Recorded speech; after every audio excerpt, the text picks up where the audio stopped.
So how about it, everybody? Let's move into the Metro Division. This is going to be a good one, too. Carolina Hurricanes and the New York Islanders. The Carolina Hurricanes, they were the top seed. They won the Metro 52-21-9 for 113 points. And the first wild card out of the Metro, you'd figure there would be because that division's loaded. The Islanders were 42-31-9 for 93 points. It's going to be Brind'Amour, the head coach, versus Lambert. Lambert's done a pretty damn good job. So here's some other points to just hit the precipice of it. Carolina is still an all-around team versus back into the playoffs, and can they fulfill potential versus looking to make noise? Some of the stats on centerpieces for the Canes. Marty Necas, an excellent year. He was one of the ones for the Canes that I gave my first half NHL All-Star vote to. All 82 games played, 28 goals, 43 assists, 71 points, +5. Sebastian, there's a couple of them, but I'm talking about the one for the Canes. 75 games played, 36 goals, 31 assists, 67 points, +8. Jesperi Kotkaniemi, all 82, 18, 25, and 43 for a +10. Seth Jarvis, same for him, all 82, 14 goals, 25 assists, 39 points, +10. Teuvo Teravainen, 68 games played, 12 goals, 25 assists, 37 points, +11. And then on the other end for the Islanders, you got Brock Nelson, all 82 for him as well. 36 goals, 39 assists, 75 points, +13. Mathew Barzal, just 58 games for Mathew, but still very good. 14 goals, 37 assists, 51 points, +5. He should be ready to go for game one of the playoffs. Anders Lee, all 82. 28 goals, 22 assists, 50 points, and a -3. Jean-Gabriel Pageau, 70 games played, 13 goals, 27 assists, 40 points, and a -2. And Zach Parise, all 82 for 21 goals, 13 assists, 34 points, and a +7. Now, when I say those in comparison to the first two that we just did between Boston and Florida and Toronto and Tampa Bay, those point totals don't sound like a lot, do they? Premium defense. Brent Burns, the former San Jose Shark. He played in all 82. 18 goals, 43 assists, 61 points, +19. He's had a great year. Brady Skjei, he's always been a defensive stalwart. 18 goals, 20 assists, 38 points, +7. Brent Pesce, 82 games, 5 goals, 25 assists, 30 points, +11. And Jaccob Slavin, +18. Jalen Chatfield, +23. Noah Dobson for the Islanders, 78 games played, 13 goals, 36 assists, 49 points, +4. Ryan Pulock, 5 goals, 21 assists, 26 points, +10. Alexander Romanov, +13. Adam Pelech, +15. So here's the big issue before we get into the goaltenders, because I had to just throw this on the forefront. Carolina, as you know, if you've been following along, is going to be without the services of Andrei Svechnikov. He played in 64 games, 23 goals, 32 assists, 55 points, +6.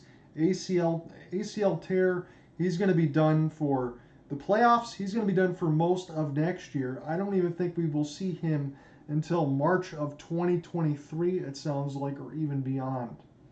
Goaltending matchup. This could be pretty good.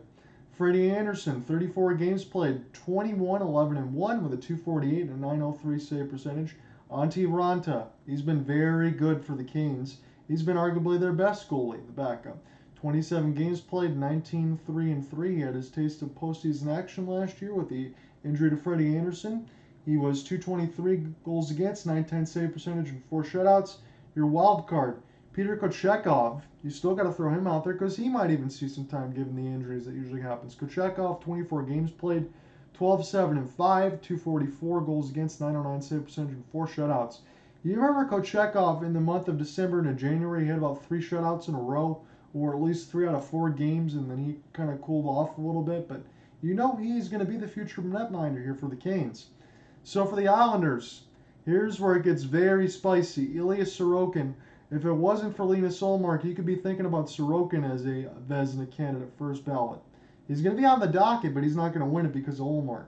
62 games played, 31, 22, and 7 with a .234 goals against, .924 save percentage, and 6 shutouts for Sorokin. Semyon Varlamov, a very good backup. I know he's getting long in the tooth, but he can still get the job done. 11, 9, and 2 for the former Av. .270 goals against, .913 save percentage, and a pair of shutouts. Here's where things can get very ugly between both of these teams. For as good as they are absolutely atrocious on the power play. Carolina under 20% at 19.8, which is 20th. And the New York Islanders, out of 32 teams, they're 30th. Easily the worst among the qualifiers in the playoffs. 15.8%. Penalty kill is very good on both sides, however. 84.4 for the Canes, which is second. 82.2 for the Isles, which is ninth. Goals for 3.2 for Carolina, which is 15th. That's about middle of the pack. And the Islanders, a little bit less of a goal-scoring team at 2.95, which is 22nd. Goals against, 2.56, which is the Canes is second, which speaks to their defensive system and Rod Brind'Amour. All their players, they love to play a lockdown style. Not to be outdone are the Islanders at 2.65, which is fifth. Will we see a tight series again? Will Carolina win a road game in the postseason? So, what I mean by that is this is going to go into last year. Carolina, in their first couple of series, had to go 7 games, although they didn't go very far. They lost to the New York Rangers in the second round on that side. They were able to take out the Boston Bruins in 7 games in the last year's playoffs. But here's the problem. When you're talking about Carolina, you talk about a team for as good as they were. And I sing their praises quite a bit on that side. They were 0-6 last year away from PNC. That is awful. Not because they didn't win a game, but the fact that Carolina did something like that, that just doesn't make sense. That's not a team that should be losing that many games on the road. How do they not even win a singular one in the postseason? That's not going to be able to get the job done. And my thoughts, how is Carolina going to do without scoring depth? When you think about Andrei Svechnikov, as we said, 64 games played, 55 points plus 6. Again, I understand that doesn't sound like a whole hell of a lot when Connor McDavid's got about 155 and Svechnikov has 55. But you get my point. When we talked about this from the very beginning between both of these teams, points are going to be at a premium. So you can't just replace somebody like Andrei Svechnikov. You're going to be in real hurt. And that could put Carolina in a real problem. So who scores it all? Not to mention, how is Carolina going to do without scoring up? Who scores it all in this series? I think we might be seeing some 2-1, 1-0, 3-2 type games. And Ilya Sorokin, again, I'll give you his numbers on that side of it. 31, 22, and 7 at 234 goals against, 924 save percentage, and 6 shutouts. Can Sorokin steal games? Can he steal a series? Because I looked at some of the stuff before I was going to go ahead and give you some of these previews and say that a lot of the expert analysts, and again, by no means, I'm not an expert, but I do like to give you a lot of playoff coverage. You know, if you follow along on the YouTube side, I call a lot of games with Cooper Hopkins, Alec Nava, anyone else that we can get on that side, and we have a lot of fun with it. And you know, in the sense of everything else that we've done, I try to be knowledgeable about everything across the league. Ilya Sorokin is a beast. If it wasn't for Linus Ullmark, we'd be talking about him as the best goaltender in the NHL. He's got even better numbers than Igor Shesterkin on that side. And there was a wonder who's the best goaltender in New York. Right now, it's Ilya Sorokin. And he could be one of the best goaltenders in the world if it wasn't for Linus Ullmark. He's already top 2 on that side at worst. So can he steal games in a series? Absolutely. And I noticed a lot of people were picking the New York Islanders to beat Carolina. There were a couple Carolina fans that had them winning the Stanley Cup because you know they have expectations. But I just don't know about the fact that they can't score that much. That's going to be a problem. So for Sorokin on the other end, who can absolutely lock things down, and for the Islanders that already play that, and for Carolina that routinely has trouble scoring, that could be an absolute problem. So who wins this series, and give reasons for both. Now, look. If Carolina does what they did last year, where they don't win a single game on the road, they're not beating the Islanders. They're going to lose in the first round. They can't do that again. The Islanders will finish them off if they struggle on the road.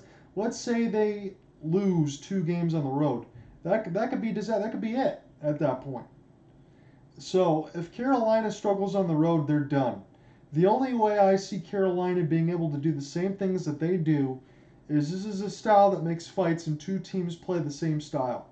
So if they can lock down the Islanders better than anyone else. And again, I know that's not groundbreaking analysis there, but that's what Carolina plays. If they can get more of these 1-0-2-1s and be on the right side of the coin, well, maybe they're living right.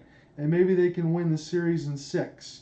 If they find some other goal scoring, maybe I think it would at least stay at 6, if not already 7 at that point.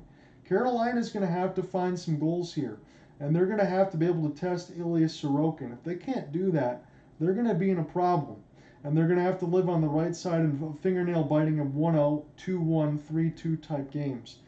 Now for the New York Islanders, it's pretty simple.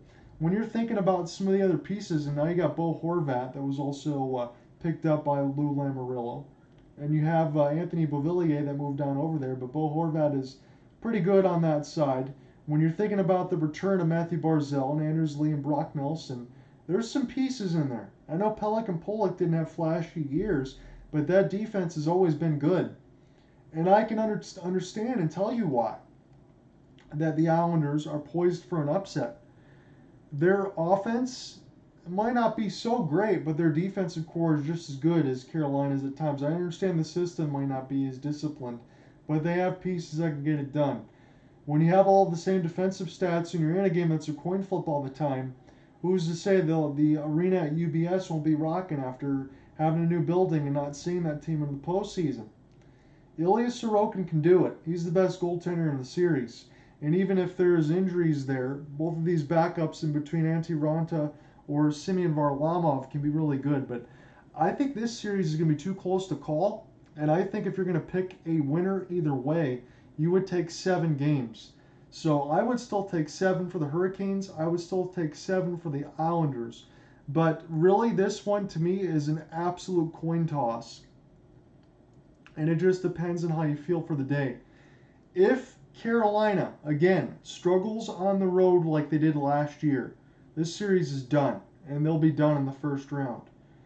I'm going to go ahead and say this is going to be a tight series. I'm going to take Carolina in 7, only because they've been the front runner, but do not be surprised if they lose in the first round. I know that's not a confident take, but this is one that can really go either way, and it should be a great, competitive, low-scoring series.